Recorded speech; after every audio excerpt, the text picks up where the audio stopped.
ایک دفعہ کا ذکر ہے، ایک بادشاہ تھا، وہ ہر روز ایک لڑکی سے شادی کرتا تھا اور دوسرے ہی دن اسے قتل کروا دیتا تھا۔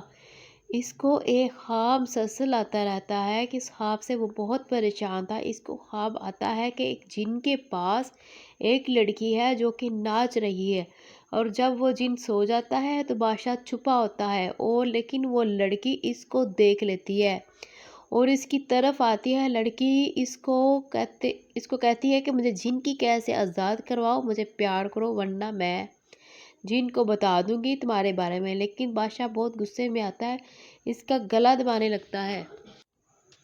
اسی میں اس کی آنکھ کھل جاتی ہے۔ جب وہ خواب آتا ہے تو بادشاہ بہت بے چین ہو جاتا ہے۔ اس دن بھی ایسا ہوا، اس کو خواب آتا ہے تو وہ اپنے وزیر کو بلاتا ہے اور وہ وزیر کو حکم دیتا ہے کہ ہر روز ایک نئی لڑکی کو لایا جائے، صبح اس کو قتل کروا دیا جائے گا۔ اس ہر عورتوں سے نفرت تھی، وہ اپنی بیوی کا بدلہ ہر لڑکی سے لینا چاہتا تھا۔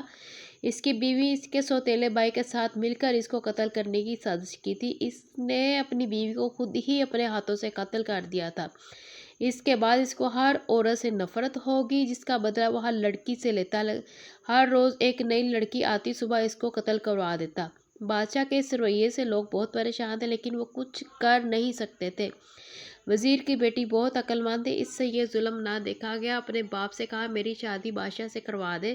یہ سن کر وزیر بہت پریشان ہوا۔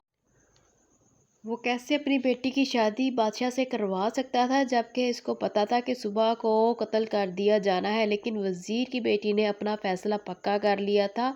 اب وہ ضد کر رہی تھی کہ میرا نکاح بادشاہ سے کروایا جائے۔ اس نے وزیر سے کہا کہ اب پریشان نہ ہو یا مجھ پر چھوڑ دیں۔ وزیر نے بیٹی کی ضد کے آگے ہتھیار ڈال دیے۔ اس کا نکاح بادشاہ سے کر دیا گیا، لیکن بادشاہ کو بہت حیرت ہوئی کہ وزیر نے اپنی بیٹی کیسے میرے نکاح میں دے دی۔ وزیر کی بیٹی بہت عقل مند تھی، کہانی سنانے کی ماہر تھی۔ شہزادی شہرزاد نے کہا بادشاہ سلامت، میں آپ سے کچھ عرض کرنا چاہتی ہوں۔ صبح تو آپ نے ویسے بھی مجھے قتل کروا دینا ہے، اجازت دیں تو میں کچھ بولوں۔